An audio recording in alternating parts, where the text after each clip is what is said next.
Maya wiped the sweat from her forehead as she arranged the cups in her small coffee cart. The morning sun in downtown Seattle was already warm, and the rush of office workers hadn't even started yet. Her little mobile coffee business, Sunrise Brew, wasn't much to look at, just a refurbished pushcart with a bright yellow umbrella, but it was hers. Every dollar she made went toward her mother's cancer treatments back in Portland. Her left hand trembled slightly as she poured beans into the grinder. An old injury from a childhood accident had left it weaker than the right, and on busy mornings like this, the ache was a constant companion. But Maya never complained. She had learned long ago that complaining didn't pay bills. The financial district was just waking up. Sleek glass towers reflected the morning light, and expensive cars lined the streets. Maya's cart sat at the corner of Fifth and Pine, a humble splash of color among the steel and concrete. That's when she saw him, a tall man in an obviously expensive suit, running down the sidewalk, phone pressed to his ear. His face was tight with panic. "The presentation is in 30 minutes, he was saying, his voice sharp. "I don't care what it takes. Get those investors to wait." He wasn't watching where he was going. A delivery truck swerved to avoid a double-parked car, hitting a massive puddle left from last night's rain. A wave of muddy water erupted like a geyser. Maya watched in horror as the brown water crashed over the man, soaking him completely. His white shirt turned the color of dirt. His perfectly pressed suit jacket was ruined. Even his leather briefcase was dripping. For a moment, everything stopped. The man stood there, phone still at his ear, water dripping from his hair. Then he looked down at himself and his face went pale. "I have to call you back," he said quietly into the phone. He looked around wildly, desperation in his eyes. His gaze landed on Maya's cart. Without hesitation, he rushed over. "Can you help me?" he asked, his voice cracking. "I have the most important meeting of my life in 25 minutes. I can't show up looking like this. Please. I'll pay anything." Maya saw the panic in his eyes. It was a look she recognized, the look of someone whose world was about to fall apart. She knew that feeling too well. "I have a small changing area behind my cart," she said softly. "And my brother left some clothes here last week. He's about your size. They're just jeans and a clean button-down shirt, but they're clean." The man's face flooded with relief. "Yes. Please. Anything." While he changed behind the canvas screen she used for storage, Maya worked quickly. She grabbed his soaked shirt and used her portable steamer to work out the worst of the stains and wrinkles. Her hands moved with practiced skill, despite the tremor in her left hand. 10 minutes later, the man emerged. He wore her brother's simple blue shirt and dark jeans. He looked less like a corporate executive and more like a regular person, but he was clean and presentable. He looked at himself in the small mirror Maya kept for customers. "You saved my life," he said, turning to face her. "What do I owe you?" $20 for the coffee and the steaming," Maya said. He pulled out his wallet and handed her $200 bills. "Keep the change. You did more than steam a shirt. You gave me hope when I had none." Maya stared at the money. It was more than she usually made in 2 days. "Sir, this is too much. Please," he insisted. "Take it. And I don't even know your name." "Maya," she said quietly. "I'm Ryan," he said, holding out his hand. "Ryan Chen. And I promise you, Maya, I won't forget this kindness." He rushed off toward the glass towers, and Maya watched him go. She didn't know it yet, but that moment would change both of their lives forever. Don't miss what happens next. Will Ryan and Maya's paths cross again? Subscribe and hit the notification bell so you never miss an update to this incredible story. Ryan's presentation was a success. The investors were impressed, the deal was signed, and his tech startup was suddenly worth $50 million. As he shook hands and smiled for photos, his mind kept drifting back to the woman with the coffee cart and the gentle voice. The next morning, he found himself walking back to Fifth and Pine. Maya was there, setting up her cart, the yellow umbrella bright against the gray Seattle sky. Good morning, he said. She looked up, surprised. Mr. Chen. Did you forget something? Call me Ryan. And no, I just wanted to say thank you properly. Can I buy you breakfast? Maya hesitated. Men like Ryan didn't usually spend time with women like her. I have to watch my cart. Then I'll stay here and help you. I make a decent cappuccino. She laughed despite herself. You do not. You're right. I don't. But I can learn. He stayed for 2 hours that morning, talking with her between customers. He learned about her mother's illness, about her dreams of opening a real cafe someday. She learned about his lonely life, about the pressure from his wealthy family, about how he'd built his company from nothing in a tiny apartment. He came back the next day. And the day after that. Within a week, it became a routine. Ryan would arrive at Maya's cart every morning, bring pastries from expensive bakeries, and just talk. For him, those morning conversations were the best part of his day. In Maya's presence, he wasn't Ryan Chen, tech millionaire. He was just Ryan, a guy who liked a woman's smile. For Maya, Ryan's visits were like sunshine breaking through clouds. He listened when she talked. He remembered small details. He made her laugh. One morning, he arrived with news. I'm having a dinner party at my house this weekend. Business associates. Boring conversations. But I need my best suit cleaned, and I trust only you to do it right. Would you bring it to my place when it's done? I'll send my driver. Maya's stomach fluttered with nervousness. She'd never been to the wealthy neighborhoods on the hills above the city. I don't know if I should. Please, Ryan said, his eyes warm. I'd really like you to see where I live. And I promise, my housekeeper makes the best lemonade in Seattle. That Saturday, Maya dressed in her nicest outfit, a simple green dress she'd bought at a thrift store. Ryan's driver, an older man named Marcus, picked her up in a sleek black car. The drive took them up winding roads, past mansions hidden behind gates and walls. Ryan's house was the largest, a modern glass and steel structure that looked like something from a magazine. Marcus led her through the front door into a space so beautiful it took her breath away. Everything was white and clean and perfect. The floor-to-ceiling windows looked out over the entire city. Ryan came down the curved staircase, wearing casual clothes and a genuine smile. Maya, thank you for coming. Let me give you a tour. He showed her the house, the chef's kitchen she'd never dare cook in, the library filled with books, the infinity pool that seemed to drop off into the sky. But the whole time, Maya felt out of place. Her worn shoes on his pristine floors. Her simple dress in his palace. You're quiet, Ryan said when they sat in his living room. What are you thinking? That this is a beautiful cage, she said softly. All this space, and you're here alone. He looked at her, and something passed between them. Understanding. Connection. Something deeper than either of them had words for. When their hands accidentally touched, it felt like electricity. When he walked her to the door, neither wanted her to leave. Thank you for coming, he said quietly. Thank you for inviting me, she replied. As she rode back down the hill, Maya's phone rang. It was a number she didn't recognize from Portland. Is this Maya Santos? A woman's voice asked. Yes. This is Providence Hospital. I'm calling about your mother.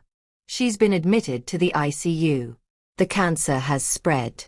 You need to come home immediately. The world tilted. Maya's mother was her everything.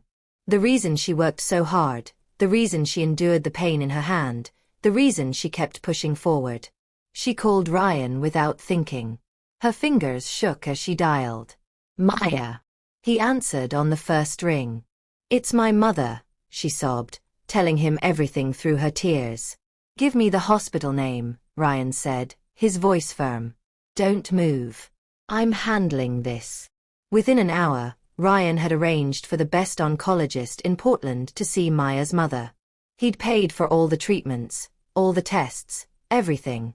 He'd sent Maya on a flight to Portland with enough money for a hotel and food. Why are you doing this? Maya asked him before she left for the airport. Because I care about you, Ryan said simply. More than I've cared about anyone in a very long time.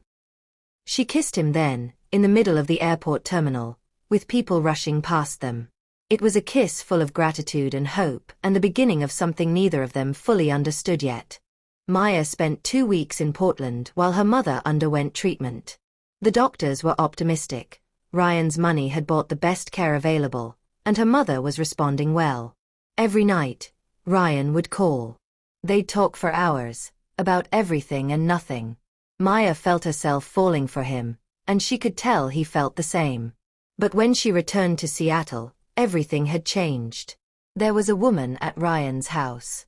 A beautiful, cold woman named Victoria Blake. Maya first saw her when she went to return Ryan's suit, which she'd carefully cleaned and pressed. Victoria answered the door wearing a silk robe and an expression of disdain. The help entrance is around back, Victoria said, looking Maya up and down. I'm not help, Maya said quietly. I'm a friend of Ryan's. Ryan doesn't have friends who look like you, Victoria said. But since you're here, you might as well know. Ryan and I are engaged. We're getting married in 3 months. I'm sure you saw the announcement in the business section. Maya felt the ground disappear beneath her feet. Engaged. Victoria smiled, seeing the pain on Maya's face. Did he tell you he loved you? He's very good at that. Ryan likes to play at being a common man, but in the end, he always comes back to his own kind. Now leave the suit and go. Maya stumbled away, her heart shattered into pieces. She'd been a fool. A stupid, naive fool who believed that a rich man could actually care about a woman who sold coffee from a cart. But what Maya didn't know was that Victoria had orchestrated the entire thing. Ryan's parents had arranged the engagement before Ryan even met Maya. Victoria's family was old money, but they'd lost most of it through bad investments. This marriage was supposed to save both families, merge Ryan's new tech money with Victoria's family connections. Ryan hadn't wanted to tell Maya yet because he was trying to find a way out of the engagement. But Victoria had made sure Maya found out in the cruelest way possible. When Ryan found out what Victoria had done, he confronted her. That was vicious and unnecessary. She needed to understand her place, Victoria said coolly. You're marrying me, Ryan. Your parents have already announced it. The invitations are being printed. There's no way out. I don't love you. Love. Victoria laughed. This isn't about love.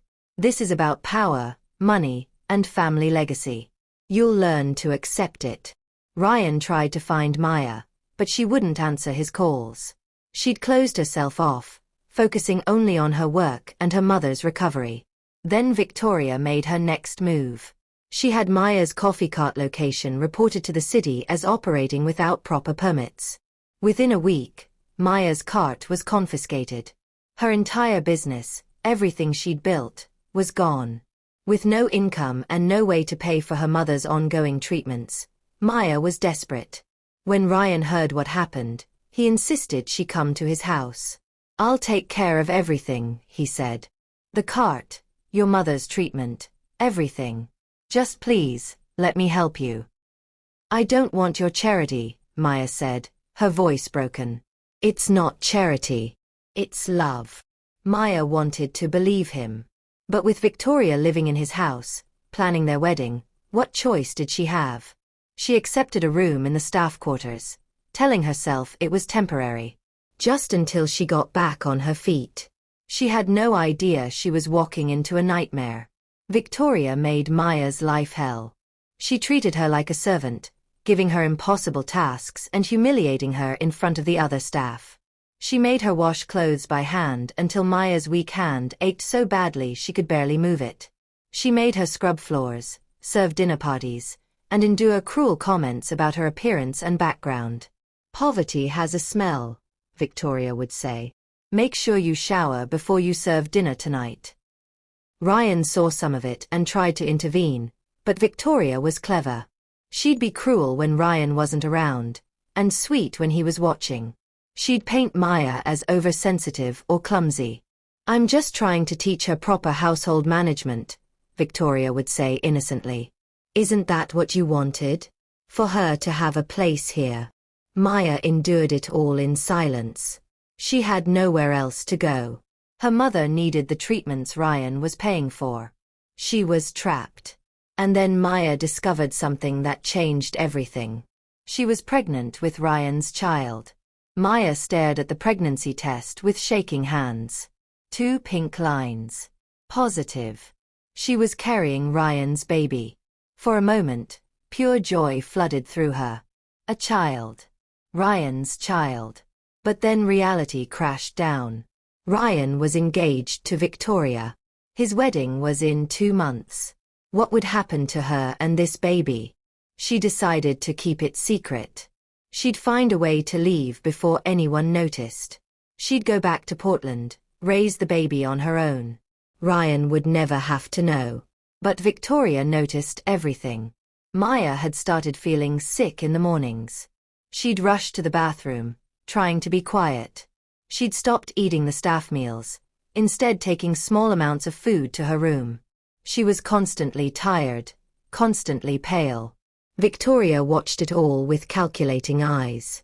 One afternoon, while Maya was outside washing cars, Victoria went through her room. She found the pregnancy test box hidden at the bottom of the trash. Victoria's face went white with rage. Pregnant.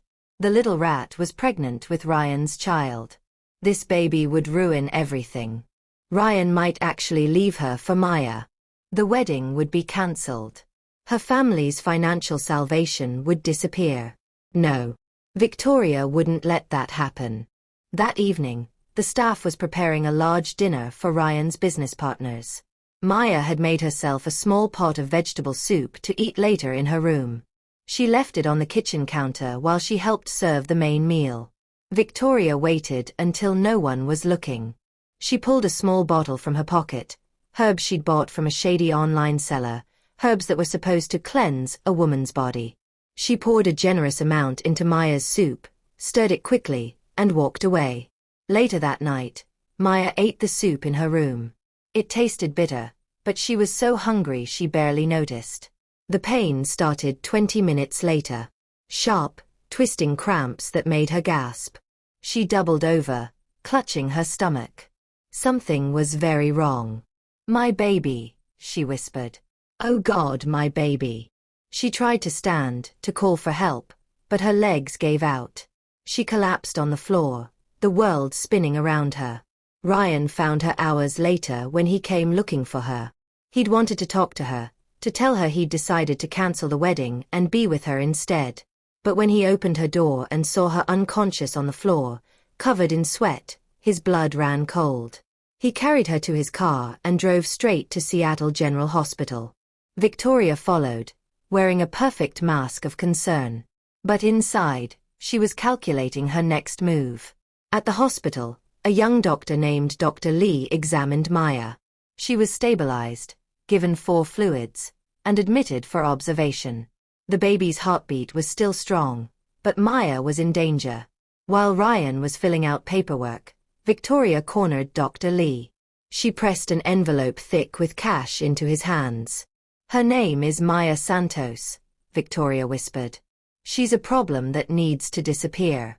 You understand? Make it look like a complication. My family has connections to the hospital board. Do this, and your career advances. Refuse, and it ends." Dr. Lee looked at the money. He looked at Victoria's cold eyes. He thought about his own student loans, his struggling practice. He nodded slowly. That night, Dr. Lee stood by Maya's bed with a syringe in his hand. The drug inside would stop her heart quickly. It would look like her body had simply given up after the poisoning. But as he looked at her sleeping face, at her hand resting protectively on her belly even in sleep, he couldn't do it. He thought of his own sister, his own mother. He couldn't become a murderer for money. He gently shook Maya awake.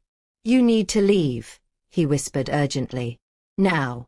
The woman who brought you here, Victoria, she paid me to kill you tonight. If you stay, she'll try again. Run. Leave Seattle. Go somewhere she can never find you. He pulled the 4 from her arm, pressed some cash into her hand, and led her to a back exit. Maya stumbled out into the cold Seattle night. She was pregnant, alone, and running for her life. Maya ran. 4 weeks, she moved from city to city, Portland, Eugene, Bend, never staying anywhere long enough to be found. She slept in shelters, on park benches, anywhere that would keep her and her baby safe. The money Dr. Lee had given her ran out quickly. She was in a small town outside of Portland when she collapsed from exhaustion in a marketplace. A kind couple, Mr. and Mrs. Kim, found her and took her to their home. They were older, childless, and their kindness seemed genuine. For a few weeks, Maya allowed herself to believe she'd found sanctuary. Mrs. Kim fed her, gave her a clean room, and talked excitedly about the baby. Maya's belly was growing larger now, unmistakably pregnant. But late one night, Maya overheard them talking. "When the baby comes," Mrs. Kim whispered, "we'll tell her it died. We'll say it was born sleeping. She's homeless. Who will she tell? The baby will be ours." Maya's heart stopped. They wanted to steal her child. She left that night, taking nothing but her small bag, and walked until she reached the highway. She had nowhere to go. No one to trust. She was sitting by the roadside, trying to decide what to do, when she saw a familiar figure. A woman in rags, thin and sick, begging by the road. "Mama," Maya whispered. It was her mother. The treatments Ryan had paid for had stopped weeks ago. Victoria had cut off all funding, leaving her mother to die on the streets. Maya's grief turned to fury. Victoria hadn't just tried to kill her and her baby. She'd tried to kill her mother too. With the last of her strength, Maya got her mother to a free clinic.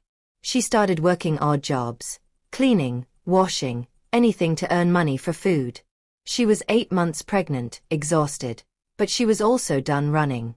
Then she saw the magazine cover at a newsstand, Seattle's Wedding of the Year, Ryan Chen to wed Victoria Blake today. Today. The wedding was today. Maya looked at her reflection in a store window. She was thin, worn, in a faded dress. But her eyes were steel. She remembered her mother's words from years ago. "You have fire in you, daughter. Don't let anyone put it out."